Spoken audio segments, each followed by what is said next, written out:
अगर साहब मैं बहुत गरीब आदमी, मेरे पास खाने को पैसा नहीं है, मैं मरा जा रहा, मेरे पास कुछ नहीं था, मैं हाथ जोड़ता था, मैं गलती हो गया ना मेरे से साहब। और मैं नवाजुद्दीन सिद्दीकी की ज़िंदगी का, उनका यूरोप वाला टूर का, उनकी वाइफ, उनकी ज़िंदगी की गर्लफ्रेंड, उनकी सेक्स, उनकी लड़की, उनका बेटा और उनकी स्ट्रगल वाली स्टोरी मैं आप लोग से पता कर रहा हूँ। आजकल मैं बहुत परेशान हूँ, मेरे पास 1 रुपये नहीं है, मैं जूनियर आर्टिस्ट हूँ, मुझे 4000 रुपये मिलते हैं, मेरे पास काम नहीं है, फिर भी मैं सेकंड लीड करता हूँ।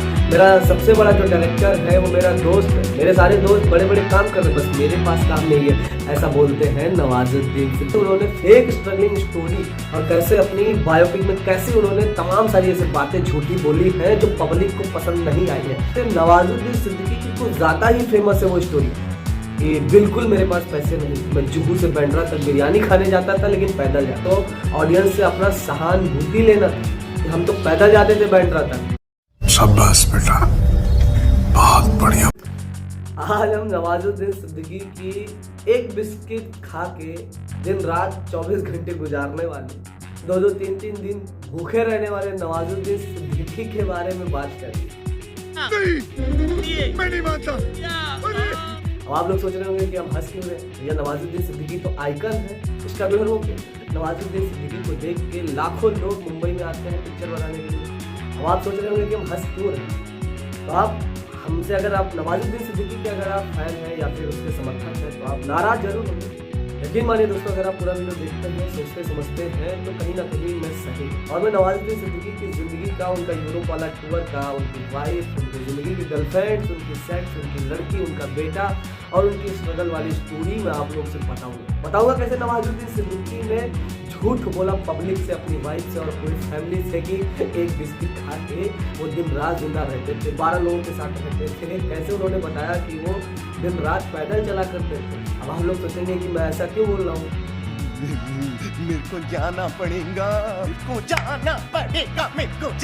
चलिए भैया नवाजुद्दीन सिद्दीकी की बात पे आते हैं। तो मैं भी एक बिस्किट खा के रह रहा हूँ, मैं बहुत स्ट्रगल कर रहा हूँ आजकल, मैं बहुत परेशान हूँ, मेरे पास 1 रुपये नहीं है, मैं जूनियर आर्टिस्ट हूँ, मुझे 4000 रुपये मिलते हैं, मेरे पास काम नहीं है, फिर भी मैं सेकंड लीड करता हूँ।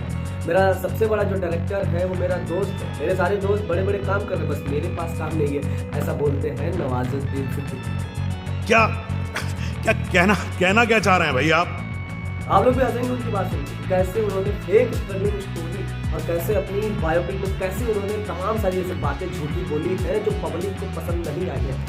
नवाजुद्दीन सिद्दीकी का नाम सुनते ही हमारे मन में सबसे पहले क्या आता है, नवाजुद्दीन सिद्दीकी के साथ साथ पंकज त्रिपाठी, मनोज बाजपेयी और उनके साथ साथ कई ऐसे एक्टर भी हैं जिनके बारे में सुनने के बाद हर किसी के मन में यही आता है कि भैया तो बहुत परेशान हुआ होगा, इसके पास पैसे, बहुत गरीब आदमी है, खाने को नहीं, कुछ भी नहीं है।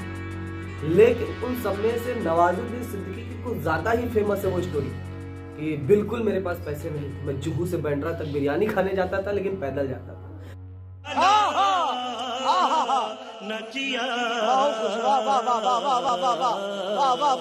अब आप लोग अगर मुंबई के बारे में जानते पहचानते होंगे तो इतना ज़रूर जानते होंगे कि मुंबई में 5 रुपए की बस मिलती है, आज भी पहले भी। ठीक है, तो भैया तुम पैदल चला करते थे, 5 रुपए नहीं दे पाए और बिरयानी खाने के लिए तुम बांद्रा जाते थे। चलो ठीक है, तुम लोकल से जाते थे, लेकिन ऐसा भी तो बोल सकते थे तुम लोकल से जाते थे, बिना टिकट जाते थे, लेकिन नहीं, इनको तो फेम बटोरना था, इनको तो फेमस होना था, इनको तो ऑडियंस से अपना सहानुभूति लेना था कि हम तो पैदल जाते थे बांद्रा तक। नवाजुद्दीन सिद्दीकी के बारे में और बात करने से पहले, उनकी ज़िंदगी के बारे में बात करने से पहले सबसे पहले बात कर लेते हैं उनकी फैमिली के बारे में। जी, उनकी एक वाइफ है जिनका नाम आलिया सिद्दीकी, वो पहले हिंदू हुआ करती थी, लेकिन नवाजुद्दीन सिद्दीकी से शादी करने के बाद उनका नाम आलिया सिद्दीकी रख दिया जाता है। उनकी एक बेटी भी है, उनका एक बेटा भी है। ये कहा जाता है कि किन्हीं वजहों से नवाजुद्दीन की किसी हरकत की वजह से या नवाजुद्दीन की फैमिली, उनका भाई किसी चीज़ की वजह से उनकी फैमिली और उनका वाइफ से डिवोर्स का मामला चल रहा है। नवाजुद्दीन सिद्दीकी और उनकी वाइफ अभी कुछ हाल ही दिनों में बहुत ज़्यादा सुर्खियाँ बटोर रही थी अपनी निजी ज़िंदगी के कारण। उनकी वाइफ आए दिन सुर्खियों में आते हुए बोल रही थी कि कैसे उनकी बेटी को अपने मैनेजर के साथ वो भेज देते हैं विदेश में एक रात के लिए या एक शाम के लिए। देखिए, अगर बात की जाए और सोचने पे बात की जाए तो बहुत बड़ी बात बोलती है आलिया, लेकिन नवाजुद्दीन सिद्दीकी उसी का विरोध करते हुए बताते हैं कि नहीं, ऐसा कुछ नहीं था, वो मेरा भरोसेमंद था, मेरा मैनेजर था। उसी पे आलिया कहते हैं कि तुम्हारा मैनेजर था ना, तुम नहीं थे ना। तुम्हारा मैनेजर कितना भी भरोसे वाला हो, हर किसी का नियत बिगड़ता है, किसी को मेल और फीमेल। इन सब चीज़ों से बात हटके थोड़ा बात करते हैं नवाजुद्दीन सिद्दीकी की ज़िंदगी के बारे में। ये बात तो बहुत लोगों ने किया होगा कि नवाजुद्दीन सिद्दीकी बहुत स्ट्रगल करके आए हैं, 15 साल तक इन्होंने झेला है। नवाजुद्दीन सिद्दीकी खुद अपनी इंटरव्यू में बताते हैं कि कैसे मैंने 12-12 लोगों के साथ एक कमरा शेयर। ऐसे मैंने खाना नहीं खाता था। मेरे दोस्तों के पास काम था लेकिन मेरे पास काम नहीं। तो फिर से मैं बोलना चाहता हूँ, मेरी थोड़ी सी हंसी आ जाती है इन बातों को लेकर। मैं नवाजुद्दीन सिद्दीकी से पर्सनली मिल चुका हूँ, तकरीबन 5 मिनट में बात कर चुका हूँ। नवाजुद्दीन सिद्दीकी ने हम लोगों से बस एक बात बहुत लॉजिक वाला बोला था कि तुम लोग दिखने में ठीक ठाक हो लेकिन मैं तो थोड़ा ठीक। तो इस बात से मैं भी सहमत हूँ कि नवाजुद्दीन सिद्दीकी रंग रूप कर काटी थे तो थोड़ा पीछे थे, लेकिन अगर कहा जाए कि उनके पास काम नहीं था और उनके पास खाने को पैसा नहीं था और वो 12 लोगों के साथ रूम शेयर करते थे, बहुत बड़ी बात है, ये गलत बात। नवाजुद्दीन सिद्दीकी से जो हम लोगों ने इस बात के ऊपर राय ली, हम भी बोले कि सर हम भी स्ट्रगलिंग एक्टर हैं, हम भी बहुत गरीब आदमी, लेकिन ऐसा तो नहीं कि हम भी 12 लोगों के साथ रह रहे, हमारे पास खाने को कुछ नहीं तो गुरुद्वारा है ही जिसमें फ्री का खाना मिल जाता है। नवाजुद्दीन सिद्दीकी का मुंबई में आना तकरीबन 15 से 20 साल हो गए। अगर नवाजुद्दीन सिद्दीकी जब मुंबई में आते हैं अपना ऑडिशन देने के लिए, तब भी गुरुद्वारा चल रहा था। नवाजुद्दीन सिद्दीकी जहाँ पे रहते थे और वहाँ से मुंबई में तकरीबन 6 या 7 गुरुद्वारे जहाँ पे फ्री का खाना सुबह शाम रोज दिया जाता है। तो यह कहना बहुत बड़ी बेवकूफ़ी है कि मैं खाना नहीं मिलता था, मेरे पास पैसे नहीं थे, मेरे पास खाने को कुछ नहीं था। क्या आप ये बोलेंगे कि तो बहुत बोल रहा है लेकिन असली चीज़ नहीं बता रहा है, तो मैं फिर से थोड़ा सा बोल देता हूँ कि मैं असली चीज़ बता रहा हूँ आप लोगों को। असली चीज़ ये है कि नवाजुद्दीन सिद्दीकी कहते हैं कि मैं एक बिस्किट खा के, पार्ले जी का बिस्किट खा के मैं 2-3 दिन रहा करता। अब इसमें कितना झूठ है कितना सच है मैं आप लोगों के सामने बताऊँगा। नवाजुद्दीन सिद्दीकी कहते हैं कि एक बिस्किट खा के मैं पूरा दिन रह जाता। मैं जूनियर आर्टिस्ट का काम करता था और मुझे 3 से 4 हज़ार रुपये मिल जाते। जूनियर आर्टिस्ट 3 से 4 हज़ार रुपये, देखना ये गौर से सुनना।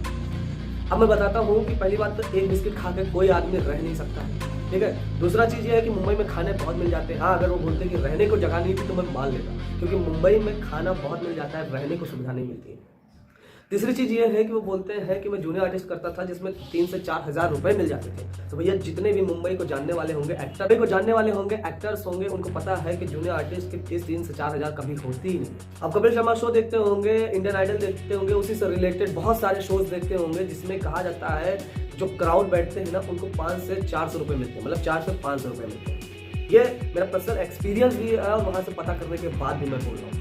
और जूनियर आर्टिस्ट जो होते हैं उनका फीस जो होता है मात्र 500 रुपये होता है। जिनके पास कार्ड होता है उनको 1000 रुपये मिलते हैं। नवाजुद्दीन सिद्दीकी आज से 15 साल पहले बताते हैं कि मुझे 3 से 4 हज़ार रुपये मिलते थे जूनियर आर्टिस्ट। तो पहले तो सबसे बड़ी झूठ आप बोल रहे हो कि आप जूनियर आर्टिस्ट नहीं हैं। नवाजुद्दीन सिद्दीकी की जितनी भी फिल्में आप उठा के देखोगे तो उसमें नवाजुद्दीन सिद्दीकी का जो लीड एक्टर है उसी के साथ इनका बातचीत है। मतलब कि ये एक कैरेक्टर आर्टिस्ट नहीं, इन्हें कहा जाए तो इम्पोर्टेंट कैरेक्टर थे फिल्म के लिए, लेकिन ज़्यादा हाईलाइटेड नहीं थे। मतलब कि फिल्मों में ज़्यादा इनको दिखाया नहीं जाता था, या हो सकता है रोल थोड़ा कट कर दिया जाता हो, लेकिन ये एक हाईलाइटेड कैरेक्टर थे और ये एक इम्पोर्टेंट कैरेक्टर थे फिल्म के। क्योंकि लीड एक्टर से बात करने के लिए ना तो कोई जूनियर आर्टिस्ट जाता है, ना ही one day two day artist जाता है। चलिए, जूनियर आर्टिस्ट वाली बात तो क्लियर हो गई कि 3 से 4 हज़ार रुपये जूनियर आर्टिस्ट को बिल्कुल नहीं मिलते हैं। अगर आप जूनियर आर्टिस्ट का काम कर रहे हैं तो 500 रुपये इनफ है आपको। अब दूसरी बात की जाए नवाजुद्दीन सिद्दीकी जिनके पास काम नहीं था, तो भैया नवाजुद्दीन सिद्दीकी की तरह मैं भी बनना चाहता हूँ कि मेरे पास काम ना हो और मैं बड़े बड़े जो स्टार है ना उनके लड़कों को मैं एक्टिंग सिखाऊँ, मैं उनको वर्कशॉप दूँ। तो ऐसा मैं भी करना चाहता हूँ। सबसे बड़ी बात यह है दोस्तों, मैं आप लोग को ये बताना चाह रहा था कि जितने भी बड़े एक्टर्स के लड़के होते हैं ना उनको नवाजुद्दीन सिद्दीकी ने, बहुत सारे ऐसे एक्टर्स हैं जिनको नवाजुद्दीन सिद्दीकी ने अपनी एक्टिंग सिखाई, उनको वर्कशॉप दिया। तो वर्कशॉप और एक्टिंग सिखाने का पैसा दिया जाता है मुंबई में, क्योंकि फ्री में कोई काम नहीं करता। तो नवाजुद्दीन सिद्दीकी को तो 500 और 1000 रुपये तो मिलते नहीं होंगे क्योंकि वो एक्टर्स बड़े होते थे, ठीक है। दूसरी चीज़ है Nawazuddin Siddiqui NSD pass out है, national school of drama. National school of drama में जाने के लिए बच्चे तकरीबन 1,00,000 1,50,000 लोग उसमें परीक्षा देते हैं, जिसमें से 30 से 35 बच्चे सेलेक्ट होते हैं। और ये मामूली बात नहीं है, नेशनल स्कूल ऑफ ड्रामा से जो पास आउट होते हैं मुंबई, उनके लिए बड़ी आसान हो जाती है काम पाने के लिए। मैं ये नहीं कह रहा हूँ कि आप लीड एक्टर बन जाते हैं या हीरो बन जाते हैं, लेकिन नहीं, काम आपको रेगुलर मिलता रहता है, मतलब घर के खर्चे चलते रहते हैं। तो उस टाइम नवाजुद्दीन सिद्दीकी के टाइम तो एक्टर्स बहुत ज़्यादा कम हुआ करते थे। तो आप कैसे ऐसे कह सकते हो कि मेरे पास काम नहीं थे और मेरे दोस्तों के पास काम है? जरा सा सिंसियर हो गए, जरा सा सोचो और समझो तो आपको समझ में आएगा कि नवाजुद्दीन सिद्दीकी के जो दोस्त थे अनुराग कश्यप थे, जो एक हिट फिल्म दे चुके थे और एक बहुत बड़े राइटर थे। उनके जो एक दोस्त थे मनोज बाजपेयी थे, जो फिल्मों में लगातार काम कर रहे थे। पीयूष मिश्रा थे जो लगातार काम कर रहे थे। राजपाल यादव थे, वो भी लगातार काम करे जा रहे थे। सिर्फ नवाजुद्दीन सिद्दीकी कहते हैं कि मेरे पास काम नहीं था। ये तो साफ साफ झूठ बोलने वाली बात हो गई, लोगों को चूतिया बनाने वाली बात हो गई। नवाजुद्दीन सिद्दीकी आए दिन इंटरव्यू में हमेशा बोलते रहते हैं कि मैं बहुत ज़्यादा परेशान हुआ करता था जब मैं स्ट्रगलिंग करता था। नवाजुद्दीन सिद्दीकी से जो पर्सनली एक्टर मिल चुके हैं जो कि इतना फेमस नहीं है, मैं उन लोगों से जब मैंने बात किया तो पता चला कि ये सब नेम फेम कमाने का जरिया है, ऑडियंस को कनेक्ट करने का जरिया है ताकि लोग उनको फॉलो करें।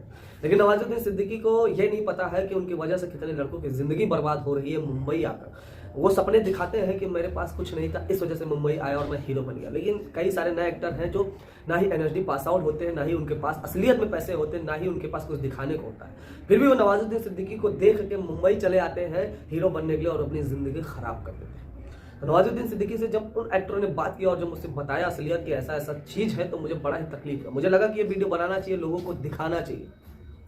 नवाजुद्दीन सिद्दीकी की तरह ही पिछली वीडियो में मैंने बताया था कि कैसे कार्तिक आर्यन, आयुष्मान खुराना, शाहरुख खान और ऐसे बहुत बड़े बड़े एक्टर हैं जिन्होंने फेक स्ट्रगलिंग स्टोरी दिखाई है। शाहरुख खान के बारे में कहा जाता है कि ये कहते हैं मेरे पास बिल्कुल कुछ नहीं था, लेकिन एनएसडी में इनका कैंटीन चलता था। मतलब एनएसडी के जितने बड़े एक्टर मुंबई में हीरो बनने के लिए आए थे या बन गए थे, उनके पापा वहाँ पे कैंटीन चलाया करते। मतलब शाहरुख खान को पर्सनली जानते थे। शाहरुख खान जब पहला सीरियल करते हैं तो उनके कमरे के आगे, उनके घर के आगे ही जो सीरियल का कास्टिंग होता था वहीं पे हो रहा था। इसी वजह से शाहरुख खान को पहले सीरियल में लीड एक्टिंग मिल गया था। सीरियल में काफी पैसे कमाने के बाद शाहरुख खान मुंबई आए थे, लेकिन वहां आने के बाद ये लोगों से झूठ बोलते हैं कि मेरे पास कुछ नहीं था। ऐसे आयुष्मान खुराना जिनके पापा बहुत बड़े एस्ट्रोलॉजर थे, मतलब कहा जाए बहुत बड़े ज्योतिषी थे, अभी भी अगर बात की जाए तो उनके पापा का नाम बड़े बड़े एस्ट्रोलॉजरों में से आता है। आयुष्मान खुराना भी ऐसे ही झूठ बोलते हैं कि मेरे पास कुछ नहीं था, मैं चंडीगढ़ से ऐसे ही चलाया था हीरो बनने के लिए। कार्तिक आर्यन जिनके माता पिता दोनों सरकारी डॉक्टर हैं, आप लोगों को पता होगा कि सरकारी डॉक्टरों के पैसे कितने होते हैं और खुद का हॉस्पिटल हो। ऐसे कार्तिक आर्यन यारी रोड में रहते हैं, उनकी पर्सनल एक गाड़ी भी थी उस टाइम जब स्ट्रगल कर रहे थे। एक बढ़िया से स्कूल में दाखिला करके परीक्षा दे रहे थे, पेपर दे रहे थे, इनके पास पैसों की कमी नहीं थी। इन्होंने भी झूठी स्ट्रगलिंग स्टोरी लोगों के सामने फैलाया, मार्केटिंग किया ताकि ऑडियंस इनसे कनेक्ट कर। नवाजुद्दीन सिद्दीकी, कार्तिक आर्यन, आयुष्मान खुराना, शाहरुख खान ऐसे बहुत बड़े बड़े नाम है जिन्होंने फेक स्ट्रगलिंग स्टोरी बताई है दर्शकों को, जिससे दर्शक प्रभावित होते हैं। इनका तो काम चल जाता है, लेकिन अगले बच्चों की जिंदगी खराब हो जाती है। मैं कहना चाह रहा हूँ कि कुछ ऐसे एक्टर भी हैं जिन्होंने वाकई में असली में यहाँ पे स्ट्रगल किया, जिनके पास पैसे नहीं थे। मैं बताना चाहता हूँ जैसे कि संजय मिश्रा हो गए, मनोज बाजपेयी हो गए, पंकज त्रिपाठी हो गए, विजय राज हो गए। ये बहुत ही ऐसे ऐसे नाम है जो इतना ज्यादा हाईलाइटेड नहीं है, लेकिन इन्होंने वाकई में असली में स्ट्रगलिंग किया था, जिनके पास कुछ नहीं था। आपको शक्ल देख के भी पता चल गया होगा कि इन लोगों के पास कुछ नहीं था। नवाजुद्दीन सिद्दीकी बहुत ज्यादा इसी वजह से नेम फेम कमा लेते हैं और आज एक एस्टेब्लिश एक्टर बन जाते हैं। जो अगर आप लोगों को मेरी बात थोड़ी भी गलत लगी होगी तो कमेंट करके जरूर बता दीजिएगा कि क्या सही है क्या गलत है। मैंने जहां तक पता किया था वहां तक आप लोगों को कोशिश किया कि आप लोग जान पाए, ताकि इन लोगों की बातों पे भरोसा ना करते हुए अपने आप पे मेहनत करके ही मुंबई जाए एक्टर बनने के लिए। तो जैसा भी वीडियो लगेगा आप लोग कमेंट करके बता दीजिएगा। मैं मिलता हूँ नेक्स्ट वीडियो में। पिछला वीडियो मैंने अपलोड किया था कैसे स्ट्रगलिंग स्टोरी लोग फेक बताते हैं, पूरा डिटेल में मैंने बताया था लोगों को, तो आप लोग जाके देख लेना। मिलता हूँ मैं नेक्स्ट वीडियो में। धन्यवाद।